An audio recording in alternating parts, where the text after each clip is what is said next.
अस्सलाम वालेकुम। पस पर्दा हकाइक सनसनीखेज इंकशाफात प्रोग्राम बेनकाब में हूँ आपके साथ सैफान खान। इंतहाई अहम कराची की सियासत जो है वो क्या रुख तैयार करेगी। इलेक्शंस हालिया जो गुजरे उन इलेक्शंस में मुत्तहिदा कौमी मूवमेंट पाकिस्तान की बिलखुसूस कारकर्दगी पर MQM के खुद सीनियर रहनुमा जो है इस वक्त कितने वो सेटिस्फाइड हैं, और अगर उनके नजदीक वो कारकर्दगी से वो मुतमईन नहीं है तो उसकी वजह क्या थी। मुस्तकबिल का लाएमल MQM और PTI का इत्तेहाद क्या रंग लाएगा और कराची की सियासत और कराची ऑपरेशन क्या रुख तैयार करेगा। आज के प्रोग्राम में कुछ अहम तरीन सवाल होंगे MQM के अपने मुस्तकबिल के हवाले से, कराची की सियासत के ओवरऑल मंजरनामे के हवाले से। मेरे साथ मौजूद हैं आमिर खान साहब, सीनियर डिप्टी कन्वीनर मुत्तहिदा कौमी मूवमेंट पाकिस्तान। आमिर साहब, आपका बहुत बहुत शुक्रिया, आज आपने वक्त दिया ज्वाइन किया प्रोग्राम में। बहुत शुक्रिया सैफान भाई। आमिर साहब, MQM पाकिस्तान कराची में जो इस वक्त इलेक्शंस में हमने देखा, इस वक्त बिलखुसूस कराची की पहले बात करें, हैदराबाद से भी एक दो सीटें, आपको नहीं लगता कि जो ग्रुपिंग हुई आपकी जमात में मेन वजह वो रही जिसकी वजह से आपकी पार्टी को ये सामना करना पड़ा, ऐसे रिजल्ट्स देखने पड़े? देखिए, इसका जवाब वैसे तो बड़ा तफसीली है ना, लेकिन इसको जितना मैं समेट के बात कर सकता हूँ उतना करूँगा। 22 अगस्त के बाद की सूरत हाल सबके सामने है। उस वक्त पार्टी तकरीबन बिल्कुल एक तरह से इख्तिताम की तरफ जा रही थी और उसको बड़ी मुश्किलों से हम सब ने मिलकर बचाया था। उसके बाद एक 5 फरवरी का एक इवेंट सामने आ गया, उसमें PIP और बहादुराबाद एक शक्ल इख्तियार कर गया। उससे भी बहुत बड़ा नुकसान हुआ, खासतौर से कारकुनान और आवाम के अंदर इससे बहुत ज़्यादा कन्फ्यूजन पैदा हुआ कि भाई आए कौन सी MQM को हम वोट दें, किसके साथ खड़े हों। हमारी प्रॉब्लम ये थी कि हम किसी तरह से भी इस वोट बैंक को इंटैक्ट रखें, और इसी वजह से हम बदकिस्मती से फारूक भाई की तरफ से जितने तनकीदी बयान आते रहे उसका जवाब भी देने से हमने गुरेज किया बहादुराबाद की तरफ से, और हम हद्दुल इम्कान ये कोशिश करते रहे कि मामलात किसी तरह सिमट जाएं और तय हो जाएं, और उसको किसी ना किसी अंदाज में बाहर वाले इलेक्शन से पहले हमने मामलात को तय कर लिया। लेकिन जो नुकसान होना था वो तो हुआ, उसकी वजह से जो, और उसमें ग्रुपिंग और ये जो सारा मामला ये वन ऑफ द फैक्टर्स, एक फैक्टर है, ये एक फैक्टर है, लेकिन इसके पीछे एक पूरा बैकग्राउंड है पिछले 4 सालों का। 4 सालों में जो MQM के खिलाफ ऑपरेशन हुआ है उसमें जो कुछ भी हालात रहे, अब उसकी तफसील का ये वक्त नहीं है, लेकिन उसमें सैकड़ों लोग गिरफ्तार हुए हैं, सैकड़ों लोग मावराए अदालत कत्ल हुए हैं, लापताएं हैं, साथ ही ऑपरेशन चल रहा है, गिरफ्तारियां हैं, ऑफिसेज नहीं है, फंड्स की कमी है। इन सारी सूरत हाल के बाद जो भी नताइज आए हैं, हमारी जो कोशिशें थी उसके बाद यही नताइज। ग्रुपिंग में हमारे साहब जो बात है कि ग्रुपिंग के दरमियान जो बयानात सामने आए, तनकीदी बयानात जिन्हें आप कह रहे हैं आपके जवाब नहीं है, लेकिन आपकी पार्टी मशहूर थी नज़्म ज़ब्त के हवाले से। जरा सा कोई बयान कोई देता था तो उसकी तहकीकात होती थी, मुअत्तल हो जाता था। यहाँ तो बयानात ऐसे ऐसे आए कि मेयर के 6 अरब के फंड का एहतसाब होना चाहिए। यहाँ बयान ऐसे ऐसे आए कि फैसल सब्जवारी ने गाड़ी खरीद ली 1 करोड़ रुपए की, वो पैसा कहाँ से आया। यहाँ बयान आपकी शख्सियत के हवाले से आए, जी किसी को देख रहे थे, किसी को छेड़ रहे थे, क्या क्या बयान आए। इनकी कोई तहकीकात क्यों नहीं हुई? यानी कोई राब्ता कमेटी ने कोई नोटिस लिया या शो कॉज हमारे इल्म में नहीं है, कोई तहकीकात हुई, कोई मुअत्तल हुआ, कोई इंडिपेंडेंट अकाउंटेबिलिटी नैब वैब नहीं, पार्टी के अंदर भी नहीं हुई। पहले तो ऐसा नहीं होता था आपकी जमात में। देखिए, 22 अगस्त तक की सूरत हाल मुख्तलिफ थी। 22 अगस्त से पहले एक लीडरशिप थी जिसका एक कंट्रोल था, उसके बाद एक बिल्कुल सूरत हाल तब्दील हो गई और कंट्रोल या एक लीडरशिप का फुकदान पैदा हुआ, जिसकी वजह से डिसिप्लिन में भी कमी आई और लोग एक यूं समझ लेंगे एक आज़ादी मिली तो हर आदमी ने बोलना शुरू कर दिया, हर आदमी ने अपनी अपनी बात को मनवाना शुरू कर दिया, तो उसमें ये प्रॉब्लम्स आई। लेकिन उसको हल्के हल्के, मतलब मैं इसको निगेटिव नहीं लेता कि अगर इतनी आज़ादी मिली है कि लोग अपनी आरा सामने रखें और उससे इख्तलाफ करें, लेकिन वो मीडिया पे आने लगी चीजें और उसके ऊपर बातें, ये बहरहाल एक गलत अमल हुआ। ये तो पब्लिक मनी की एम्बेजलमेंट के इल्जामात हैं। जैसे मेयर के ऊपर अगर फारूक सत्तार साहब की तरफ से आई बात कि 6 अरब रुपए का फंड पता नहीं किधर गया, उसका एहतसाब होना चाहिए, एक शो में उन्होंने कहा था। This is about mayorship, KMC, ये मेयर और आपके जो वोट लोगों ने दिए कराची शहर में, मेयर को मुंतखब किया था जिसमें हमारा अपना मेयर। तो आपको नहीं लगता ये ऐसा इल्जाम है कि ये पर्सनैलिटी बेस नहीं, ये तो एक कारकर्दगी पे इल्जाम है? इसको तो आपको उसकी नहीं, बिल्कुल तहकीकात होनी चाहिए, मैं इससे इनकार नहीं कर रहा, लेकिन मैं यहाँ एक सवाल करता हूँ कि आपका मेरा कोई भी इख्तलाफ हो तो वो किसी ऐसे हकायक पर हो, यानी जब आप किसी पर इल्जाम लगाते हैं तो उसके पीछे आपके पास कोई सबूत और कोई ऐसी चीज होनी चाहिए। फारूक भाई ने इल्जाम लगाया, बिल्कुल लगाया, फारूक भाई ने जलसे में खड़े होकर कह दिया कि इस इल्जाम का जवाब अब मैं दूंगा। तो इख्तलाफी बयानात इस हद तक नहीं जाने चाहिए कि जिसका कोई सबूत ना हो। मेयर के पास जो फंड आते हैं वो उसको कोई कैश की सूरत में लाके नहीं देता है ना, वो पूरा एक हुकूमत का एक निज़ाम है। सिंध गवर्नमेंट KMC के फंड्स उसके अकाउंट में भेजती है।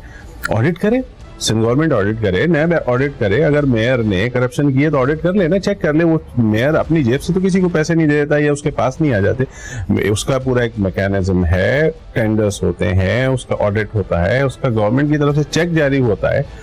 हम तो हम तो ऑफर करते हैं जिसको इसका एग्जैक्टली यही फैसल वार्डा की पिटीशन जो नैब में है, उन्होंने नैब में भी, आप जो ऑडिट की बात कर रहे हैं, एग्जैक्टली उन्होंने कहा है कि इसका ऑडिट होना चाहिए और वो शायद कोड भी लिखेगा पिटीशन को आगे। बिल्कुल होना चाहिए। You agree with this, audit होना चाहिए। ऑडिट होना चाहिए। और यही फारूक सदार ने कहा था कि एहतसाब होना चाहिए। हम नहीं, फारूक सदार ने कहा मैं हिसाब लूंगा।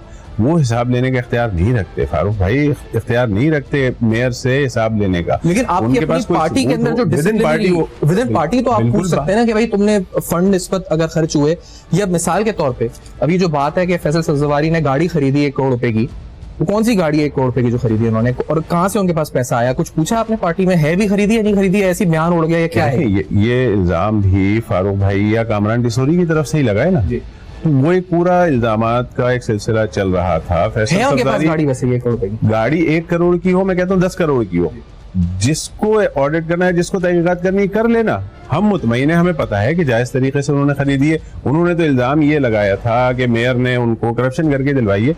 हम कहते हैं कि भाई मैं गाड़ी अगर अपने पास 1 करोड़ की रखता हूँ तो भाई मैं टैक्स रिटर्न जमा कराता हूँ ना, मुझसे पूछ लेना गवर्नमेंट का महकमा कि मेरे पास ये गाड़ी कहाँ से आई। तो इल्जाम लगाना बहुत आसान होता है। फैसल भाई के पास गाड़ी आई है, तो जिसको तहकीकात करनी है कि कहाँ से आई है वो गाड़ी, चेक कर लें।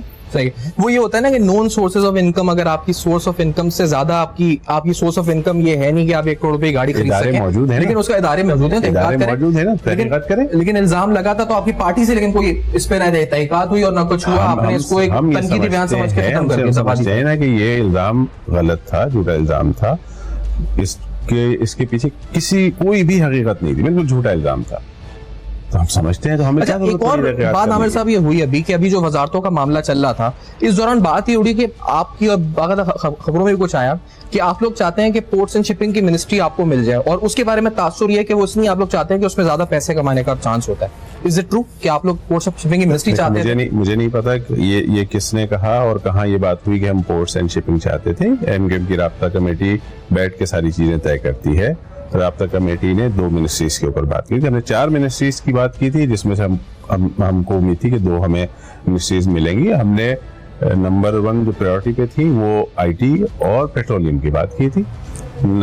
सेकंड प्रायोरिटी पे हमने कॉमर्स और ओवरसीज पाकिस्तानी और उसमें ह्यूमन रिसोर्सेज का वो है।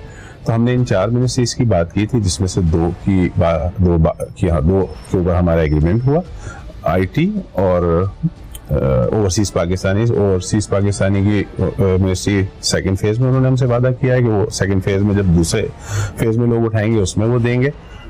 फरोग नसीम भाई लॉ मिनिस्ट्री के लिए उनकी अपनी ख्वाहिश थी, हमने कहा हम भाई 100 बिस्मिल्लाह, हम 2 के बजाय 3 हमें मिनिस्ट्रियां मिले, हमें इससे ज्यादा क्या खुशी हो सकती है। तो फरोग नसीम भाई की मिनिस्ट्री उसके साथ हुई, तो 3 मिनिस्ट्री की हमारी बात है। 3 मिनिस्ट्री के ऊपर कहीं किसी लेवल पर पोर्ट्स एंड शिपिंग की ना हमने बात की, ना हमारी ख्वाहिश। खालिद मकबूल साहब अच्छे आदमी हैं, वो एक नीट एंड क्लीन आदमी है, लेकिन क्या मेरिट पर खालिद मकबूल साहब IT टेक्नोलॉजी मिनिस्ट्री, वो डॉक्टर खालिद मकबूल सिद्दीकी, उनकी कॉम्पिटेंस है, उनकी अहलियत है कि IT की मिनिस्ट्री के नहीं हुआ? अगर आप इस बारे में रोशनास भी करेंगे, ये तनकीद हो रही है कि उनके पास क्या अहलियत है कि वो IT के मिनिस्टर बन जाएंगे पाकिस्तान के? देखिए, मिनिस्टर का काम होता है पूरे उस इदारे को चलाना। जरूरी नहीं है कि उसके लिए वो उस फील्ड का ही एक्सपर्ट हो। वजारत दिफा का कलमदान जो है वो परवेज खटक साहब को मिला है। क्या वो कभी लेफ्टिनेंट जनरल रहे या उन्होंने किसी दिफा का महकमा चलाया है? इसके अलावा गुलाम सरवर साहब को जो है पेट्रोलियम का महकमा मिला है, वो क्या PSO के चेयरमैन रहे हैं? उनको कोई तजुर्बा है? तो ये बात नहीं होती। इंसान की काबिलियत, डॉक्टर हैं, पढ़े लिखे इंसान हैं, एक उनको डिपार्टमेंट मिला है चलाएंगे, बेहतरीन अंदाज में चलाएंगे। लेकिन आईटी का होने को तजुर्बा नहीं है और आप कह रहे हैं वो जरूरत नहीं है मिनिस्ट्री संभालने के लिए, कि स्पेसिफिक टीम चाहिए होती है ना, हमारे पास टीम मौजूद है, हम उनको टीम दे देंगे, प्रोवाइड कर देंगे। आपके पास था नहीं अगर मिनिस्ट्री मिल रही थी, मैं ऐसी पूछ रहा हूँ कि कोई आपकी राब्ता कमेटी में या सीनियर अरकान में कोई इंफॉर्मेशन टेक्नोलॉजी का एक्सपर्ट नहीं था जिसको आप ये वजारत दे सकते थे? जितने एमएनएज मुंतखब हो सके उनके अंदर ये बेहतरीन नाम थे, वो हमने तय करके दे दिए। ठीक है, एक ब्रेक की तरफ बढ़ना है, इस ब्रेक के बाद आएंगे। तो आमिर खान साहब से हमारी गुफ्तगू जारी है, इस ब्रेक के बाद मेरे साथ रहेगा।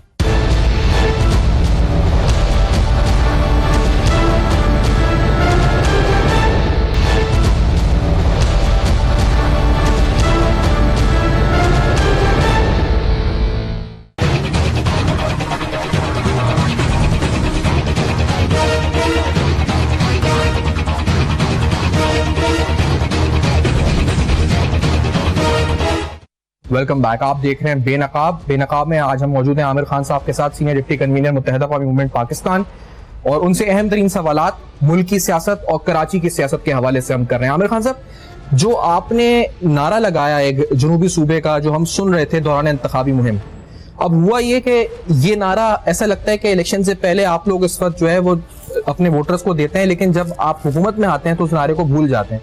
और वो नजर एमओयू में आया, आपने उसमें बहुत अच्छी चीजें लिखी, उसकी डिटेल में आएंगे, लेकिन उसमें कहीं मुझे जनूबी सूबा या सूबा बनाया जाए कराची को या हैदराबाद को, ये नजर नहीं आया। तो ये सिर्फ आप इलेक्शन में दिखाते हैं, आगे जाकर अमली तौर पर भूल जाते हैं, ये क्यों करते हैं? मैं माजी में जो कुछ होता रहा ना, उसकी तो कोई जस्टिफिकेशन आपको नहीं दे सकूंगा। मैं इस वक्त की बात करूंगा। एमक्यूएम का ये मौकफ है कि पूरे पाकिस्तान के अंदर सूबे बनने चाहिए।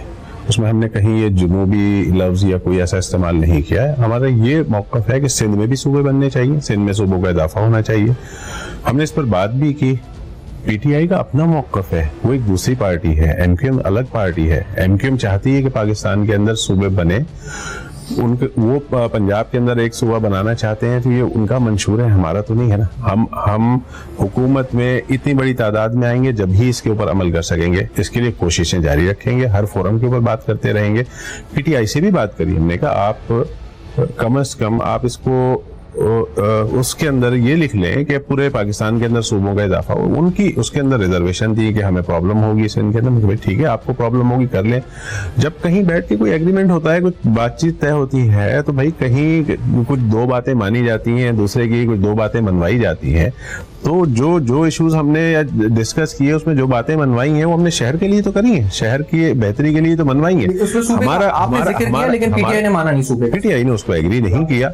हमारा अपना मौकफ है, मुतालबा है कि सिंध के अंदर भी सूबा बनना चाहिए, इजाफा होना चाहिए। सिंध को चाहे 2 सूबे बनाए चाहे 3 बनाए, बल्कि पूरे पाकिस्तान में 20 सूबे बनाए कम से कम। जब तक सूबों की तादाद नहीं बढ़ेगी, ये प्रॉब्लम्स रहेंगी। और ऑलरेडी पहले ही पाकिस्तान में जितने सूबे बने हुए हैं वो एथनिक बुनियादों पर बने हुए हैं। हम ये कहते हैं कि एडमिनिस्ट्रेटिव यूनिट्स बनाएं, लोगों को बाख्तियार करें। इतना बड़ा इलाका एक सीएम कंट्रोल नहीं कर सकता, तो आप इख्तियारात नीचे दे दें। आप बलदियाती इख्तियारात भी देने को तैयार नहीं है, आप सूबा भी बनाने को तैयार नहीं है, आप सेंसस के अंदर जो हमारे साथ ज्यादती हुई है उसको भी करने को तैयार नहीं है। तो हम मुतालबा करने का तो हक रखते हैं ना। वो मुतालबा करने का हक जो है आप सियासत में जलसों में रखते हैं, सोशल मीडिया पे रखते हैं, तो वो हक हम तवक्को रखते थे कि आप जब मुआहदा करेंगे तो बलूचिस्तान नेशनल पार्टी के अख्तर मेंगल की तरह उन्होंने अपने 6 पॉइंट्स रखे और उन्होंने कोई वजारत नहीं ली इमरान खान से।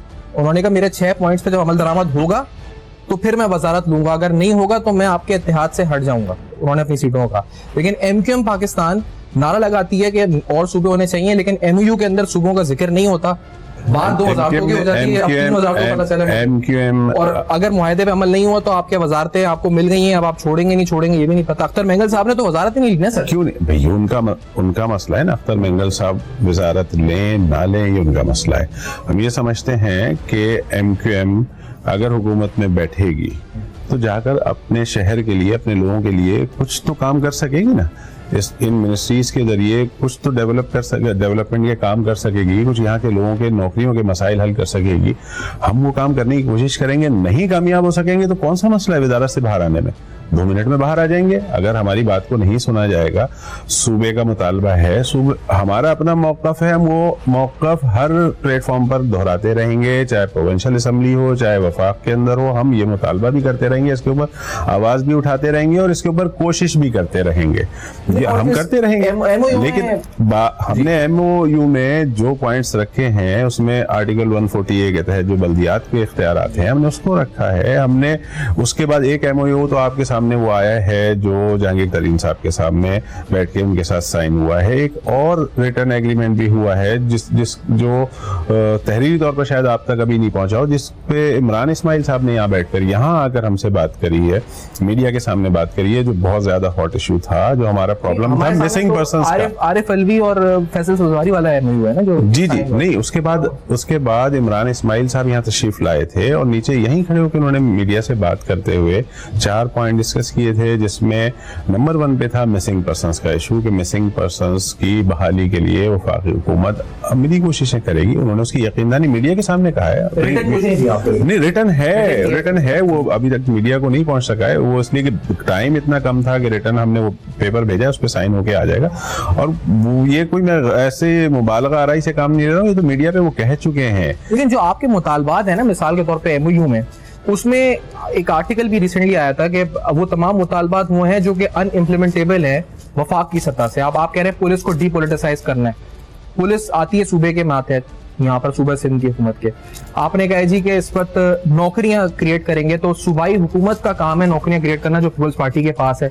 वफाक के कुछ इदारे हैं लेकिन मेन तो सूबाई हुकूमत के इस वक्त उसमें जुमरे में ये तमाम चीजें आ जाती हैं। इसी तरह से और पॉइंट्स इसकी इम्प्लीमेंटेशन पे सवाल उठ रहा है कि आपने कोटा सिस्टम की उसमें कोई बात की नहीं करी। आपने कहा कि जॉब्स मेरिट पे होनी चाहिए, लेकिन जो आपका मुतालबा है कोटा सिस्टम खत्म करने का, वो उस मुतालबे में मुझे नजर नहीं आया कि quota system should be discredited, खत्म, सिस्टम से निकाल दिया जाए। ये क्यों? सैफान भाई, कोटा सिस्टम 2012 में खत्म हो चुका है, लेकिन कानूनी तौर पे उसके एक रेजोल्यूशन के जरिए, एक असेंबली के बिल के जरिए कि आप नहीं मैं बता रहा हूँ, यही मैं आपसे अर्ज कर रहा था। जब इमरान इस्माइल साहब आए थे तो उन्होंने हम 4 पॉइंट्स उसमें डिस्कस हुए थे और तय हुए हैं। उसमें एक मिसिंग पर्संस का मसला, ऑपरेशन से मुताल्लिक बात हुई है और उस कोटा सिस्टम के ऊपर बात हुई है, जिसमें हमने उनसे ये बात कही थी, जिसको उन्होंने तस्लीम किया। हमने उससे मुतालबा किया था कि सन 1972 से जब से ये कोटा सिस्टम नाफिज हुआ है, उस वक्त से लेके आज तक इस कोटा सिस्टम के हवाले से हमारे तहफ़्फ़ुज़ात हैं। इसके ऊपर सुप्रीम कोर्ट के जज की निगरानी में एक कमीशन बनाया जाए जो इस बात की तहकीकात करे कि इस इतने अरसे में इस कोटा सिस्टम के मुताबिक भी जो नौकरियां मिली हैं उसके ऊपर कितना साफ और शफाफ काम हुआ है, उसमें सही अंदाज में उसके ऊपर कमीशन कायम करें और ये तय करें कि ज्यादती हुई है या नहीं हुई। उसको उन्होंने तस्लीम किया। ये रिटर्न में मैं आपको दे दूंगा। नहीं, आप मुझे भी दें, आप पूरी मीडिया में भी दें, वो मुआहदा उस पर आपके भी दस्तखत है और उनके भी दस्तखत है। आपकी तरफ से किसके दस्तखत है? मेरे दस्तखत है, आपके दस्तखत है। लेकिन जो मीडिया पे आपने भी खुद दिया है या उन्होंने भी जो दिया है वो मुआहदा है जिसके ऊपर फैसल सजवारी और उधर से आरिफ अलवी साहब के दस्तखत है। आप दुरुस्त कह रहे हैं। ये वहां पर इस्लामाबाद में ये तय हुआ था ये मुआहदा, और जिस वक्त में मीडिया से बात की थी तो खालिद भाई ने ये फरमाया था वहां पर कि कुछ नुकात हैं जिसके ऊपर अभी मजीद डिस्कशन बाकी है, जिस पर हम मजीद डिस्कशन करेंगे। सेकंड फेज में इमरान इस्माइल साहब यहाँ आए थे, उनसे फिर वो उन इश्यूज के ऊपर बात करी और वो चारों चीजें उन्होंने तस्लीम की और वो भी एक मुआहदा है उनके साथ। तो अच्छा, कराची ऑपरेशन के हवाले से उसमें मुतालबा है कि कराची ऑपरेशन को जो है उसका जायजा लिया जाए सरनो, यानी उसमें जो रिव्यूज का किया जाए, उसमें कोई लूप होल्स हैं तो उसको निकाला जाए। That is very good. लेकिन उसके बाद हमने रेंजर्स का एक ऑफिशियल जराए से एक मौके पाया जी कि नहीं, ऐसा होने की जरूरत भी नहीं है और कराची में अमन आया है। तो आप चाहते क्या है? नहीं, आपका स्पेसिफिकली अगर मैं पूछूं कि रिव्यू होना चाहिए तो व्हाट इज दैट कि आप चाहते हैं कि रिव्यू होना चाहिए? क्या लोगों को छोड़ दिया जाए, एमनेस्टी दी जाए जो लोग गिरफ्तार हैं उनको, या इस वक्त आप लोगों को गिरफ्तार ना किया जाएगा, कोई क्रिमिनल एलिमेंट्स आप में हैं? देखें ऐसी हमने कभी कोई बात नहीं की ना। हमारा मौक़िफ़ इस पर यह है कि 4 साल तो तकरीबन इसको हो गए ना, 4-5 साल 2013 से ये ऑपरेशन शुरू हुआ है। क्या ये ऑपरेशन हमेशा चलता रहेगा? कोई भी टारगेटेड ऑपरेशन किया जाता है तो उसका कोई टाइम होता है। आपने अपने मकासद पूरे कर लिए, अचीव कर लिए ना, शहर में अमन आ गया, शहर में रोशनियां हैं, लोग आराम से रह रहे हैं।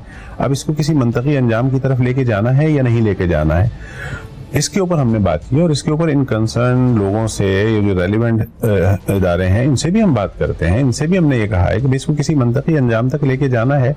और हमारा इसमें बड़ा वाज़ेह मौक़िफ़ है सैफान कि अगर किसी ने जुर्म किया है, किसी ने XYZ मैंने किया है, आप मुझे कानून के दायरे के अंदर ले आइए, मुझे अदालत में पेश करिए, अदालत मुझे सजा दे, मुझे तस्लीम है।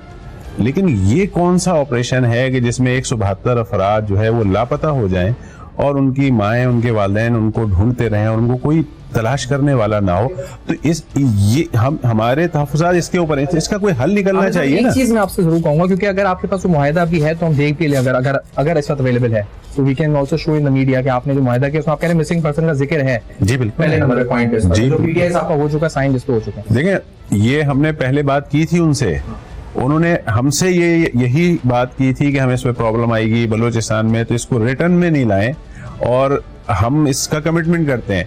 उसके बाद अख्तर मेंगल साहब के साथ उन्होंने एग्रीमेंट किया, तो हमने दोबारा उनसे बात की कि भाई आप वहां एग्रीमेंट कर रहे हो तो हमसे ये बात तय करने में क्या प्रॉब्लम है। उसको ऑफिशियल इस वजह से नहीं किया कि अख्तर मेंगल साहब हमसे वो हो जाएंगे, तो ये मतलब ये वजह थी ये उनकी रिजर्वेशन उसको या नहीं कर रहे आज, यानी अब अभी भी नहीं करेंगे? नहीं कर लिया है, अभी है वो, या मैं आपको अभी इसके प्रोग्राम के बाद वो भी मुआहिदा देख लेंगे और ब्रेक के बाद आते हैं। तो इस पर अहम तरीन सवालात आमिर खान साहब से मेरे साथ रहेगा इस ब्रेक के बाद।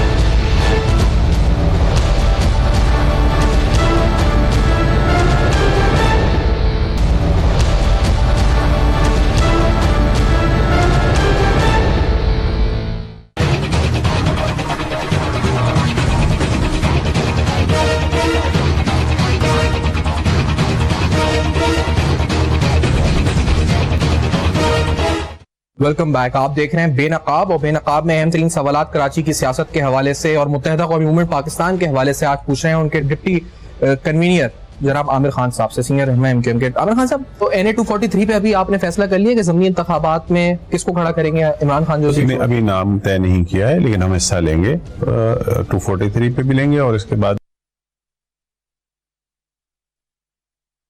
जो दो सीटें और आगे चल के खाली। एप्लीकेशन जिस पर देख सकते हैं आप अब तक के प्रोग्राम्स हर वक्त, अभी लॉग ऑन कीजिए। इसमें कौन कौन कहां से हिस्सा लेगा? ये पर्चा जो इस वक्त है, ये मुआहिदे का, ये मेरे सामने आ चुका है, ये जिसके अंदर आप कह रहे हैं कि 4 नुकात आपके हैं और ये हैं, लेकिन इस पर दस्तखत नहीं है। दस्तखत वाली कॉपी मैं आपको प्रोवाइड और इमरान इस्माइल और आपका नाम इसमें लिखा है। बिल्कुल ऐसे ही है सर, प्रोवाइड करेंगे और ये पब्लिक भी हो जाएगा? ये अभी तक पब्लिक नहीं हुआ है? जी हो जाएगा, ये पब्लिक बिल्कुल हो जाएगा। ठीक है। दूसरी बात, कराची ऑपरेशन के हवाले से आपने भी कहा था कि नजरसानी होनी चाहिए। क्या वो टारगेट किलर्स जो पूरा नेटवर्क था साउथ अफ्रीका, इंडिया, जो कराची में अमन और अमान खराब करना चाहते थे, क्या वो ताहाल मौजूद है शहर में, छुप गए हैं या खत्म हो गए हैं? आपकी नजर में क्या है? देखिए, मैं कोई कानून नाफिज करने वाला इदारा तो हूँ नहीं और ना कोई तहकीकाती एजेंसी चलाता हूँ। मैं ये फैसला करना उनका काम है जो ये काम करते हैं। हमारी तंजीम है, हम कहते हैं कि हमारे अंदर अगर आपको कोई भी ऐसा क्रिमिनल एलिमेंट मिले, आप उसको बेशक गिरफ्तार करें, लापता ना करें, उसको गिरफ्तार करें, कानून के मुताबिक सजा दे दें। शहर में बेहतर हालात हैं, शहर के अंदर अमन है और उतने हालात अब ऐसे खराब नहीं है। अब इसको हम कई दफा कह चुके हैं कि टारगेटेड ऑपरेशन हो गया, आप टारगेटेड डेवलपमेंट की तरफ जाएं। जिस तरह आप बलूचिस्तान में भी करते रहे हैं, जिस तरह आप KPK में करते रहे हैं, आपने ऑपरेशन किया, उसके बाद फिर वहां पर आपने हॉस्पिटल्स कायम करने शुरू किए, उनको रोजगार के मौके फराहम करने शुरू किए और उनको एक अच्छे शहरी की तरह जिंदा रहने का और उसमें अपना किरदार अदा करने का हक अदा किया। इसी तरह MQM के कारकुनान भी, अगर किसी ने हीनियस क्राइम किया उसको बेशक सजा दें, लेकिन अगर किसी ने कोई छोटी मोटी गलती की है तो उसको रिव्यू करें। 4 साल का अरसा हो गया है, 4 साल से लोग धक्के खा रहे हैं, आप लोग एक मौका दें कि वो पाकिस्तान के शहरी बनकर पाकिस्तान की खिदमत कर सकें। ऐसे हालात अब ऐसे पैदा हो गए ना, तो इस टारगेटेड ऑपरेशन को आप लेके जाएं टारगेटेड डेवलपमेंट की तरफ, और शहर के लोगों को काम करने का। आप उनको अगर हमेशा शक की निगाह से देखते रहेंगे तो उसका फायदा मतलब किसी को भी नहीं होगा, उसका नुकसान होगा, मुल्क को नुकसान होगा। आप लोगों को, आप बलूचिस्तान में कहते हैं जिसने हथियार डाल दिया, फरारी कैंप बने हुए हैं, हथियार डाले, आपने उनको पैसे भी दिए और उनको आपने गले लगा लिया। KP के अंदर मंजूर पश्तीन साहब जो है वो पाकिस्तान के खिलाफ बातें करें, वो नारे लगाएं, अफवाज पाकिस्तान के खिलाफ नारे लगाएं। आप कहते हैं कि हमारे बच्चे हैं, नाराज हैं, मना लेंगे। ये किसके बच्चे हैं कराची में रहने वाले? इनको भी अपना बच्चा समझ लें। यही मुताला मुस्तफा कमाल साहब भी कर रहे हैं। आपका इरादा है कोई इस वक्त कम से कम इस एक पॉइंट के ऊपर एक हो जाए उनके साथ, या कोई आगे में कोई ऑर्गेनाइजेशन? अलग अलग पार्टी है, वो अपनी एक अलग एंटिटी उनकी है, हमारी अपनी पार्टी है। इश्यूज के ऊपर बैठ सकते हैं, बात कर सकते हैं, सबके साथ कर सकते हैं। सियासत में सबके कोई दरवाजे बंद नहीं किए जाते, सबके साथ बात हो सकती है। बात ये होती है कि मुस्तफ़ा कमाल साहब जिस तरह की ज़बान इस्तेमाल करते हैं, जो तासुरात देते हैं, वो उसके बाद कौन उनके साथ बैठेगा? वो अपने रवैये में तब्दीली लाए, सबके साथ बैठ के बात हो सकती है। आमिर खान साहब, शुक्रिया आपका अदा करेंगे, आपने आज वक्त दिया है, बहुत शुक्रिया। और सवालात का जवाब दिया सारे जो कराची की सियासत से मुंसलिक है, MQM के अपने मुस्तकबिल से और मुल्क के मुस्तकबिल के सियासी मंजरनामा, वो इत्तेहाद जो पाकिस्तान तहरीक इंसाफ और MQM के दरमियान हुआ है। और फीडबैक फेसबुक, ईमेल्स और ट्विटर देखते रहिएगा। अब तक अपना बहुत ख्याल रखिए।